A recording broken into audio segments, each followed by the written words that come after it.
Hi guys, welcome back. Today we are gonna see the burning of magnesium ribbon. This is the magnesium ribbon. Take a small piece of magnesium ribbon.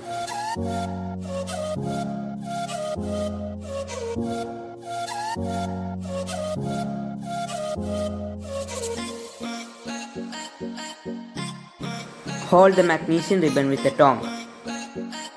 Bring the magnesium ribbon near the flame. Magnesium starts burning with a dazzling white flame.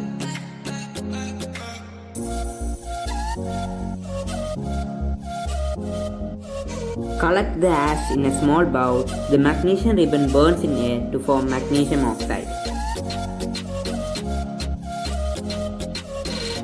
Now add some water to the magnesium oxide. When magnesium oxide reacts with water, it gives magnesium hydroxide, which is basic in nature.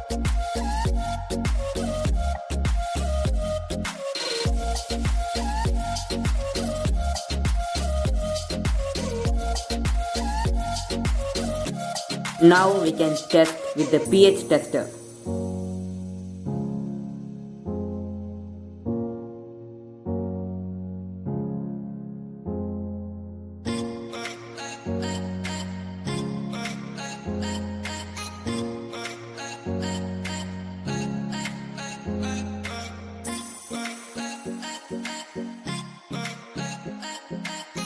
Here pH is above 7, so magnesium hydroxide is basic in nature.